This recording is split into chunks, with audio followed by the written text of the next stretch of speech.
Salut à tous, on se retrouve aujourd'hui pour analyser clairement le MHR, 10e journée de top 14. Le MHR s'impose 31-27 malgré une performance convaincante à 100%. La victoire est là pour rester au contact de l'UBB. On passe devant le Loup Rugby, se retrouve à la 3e place. On analyse tout ça en détail dans ce débrief. N'hésitez pas à nous suivre sur nos réseaux sociaux, vous trouverez le lien en description et je vous invite à vous abonner pour suivre l'actualité du MHR avec nous. Dites-moi d'ailleurs ce que vous avez pensé du MHR ce soir, que ce soit dans la performance, dans les choix des joueurs de PSA et aussi pour les tops et les flops. Je suis curieux de connaître les vôtres. Vous aurez les miens tout le long de cette vidéo. On commence directement avec le 15 de départ.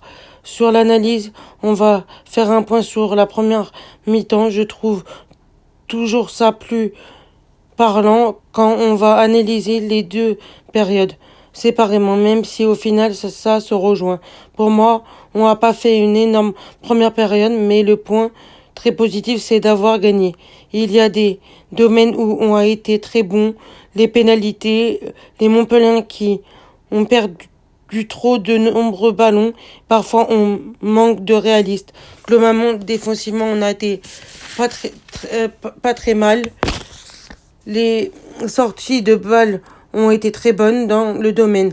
Là, on aurait aimé avoir plus d'occasions. Les Parisiens ont monopolisé le ballon et finissent par déborder la défense de nos cistes et marquent le premier essai de la rencontre. Par le 3e ligne, Ryan Chapuis.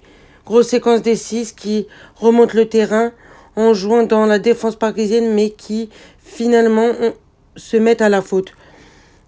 Faute des Parisiens qui permet à Louis Foursan de donner l'avantage au MHR pour la première fois de la rencontre. Les Parisiens, grâce à la filouterie de leur demi de mêlée, marquent un essai par leur ailier Henri Glover. Et après la sirène, les 6 réduisent encore le score par une pénalité de Louis Foursan. Les Parisiens rentrent mieux dans cette deuxième période et l'ailier Lester Etienne marque le 3e essai des Parisiens. Louis Foursan réduit immédiatement le score pour les cistes sur une pénalité. Le Stade français se met à nouveau à la faute au sol et Louis Foursan réduit encore le score. Doublé pour l'ailier parisien Lester Etienne qui permet au Stade français de reprendre le large au score. L'essai de Julien Clisson sur le retour intérieur de Anthony Boutier après une superbe attaque dans la défense parisienne. Anthony Boutier passe une transformation et redonne l'avantage à nos cistes au tableau d'affichage. Anthony Boutier dans l'axe des poteaux aligne un drop et donne 4 points d'avance aux cistes. 10 minutes de la fin de la rencontre, Zach Mercer gratte un ballon très important pour une séquence défensive et permet au MHR de sortir de son camp. À 3 minutes de la fin de la rencontre, on a fait une très bonne opération en prenant 4 points à Jean-Bouin. On a été très bon, faut se le dire, mais le reste, c'est une victoire très importante. Pour le premier top, c'est Juliette Clisson avec un essai.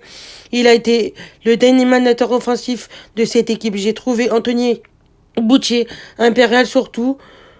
En deuxième période, Louis Foursan a fait un super match. On arrive déjà à la fin de cette vidéo et cette analyse. De mon côté, j'espère que ça vous aura plu. Si c'est le cas, n'hésitez pas à me dire en commentaire, likez, abonnez-vous, partagez. On se retrouve très vite pour faire le tour de l'actu du MHR. Bon début de semaine à vous. Ciao, portez-vous bien. Et surtout, allez le MHR by Lovali. Et une dédicace à Hugo et son pote qui sont venus sur mon live.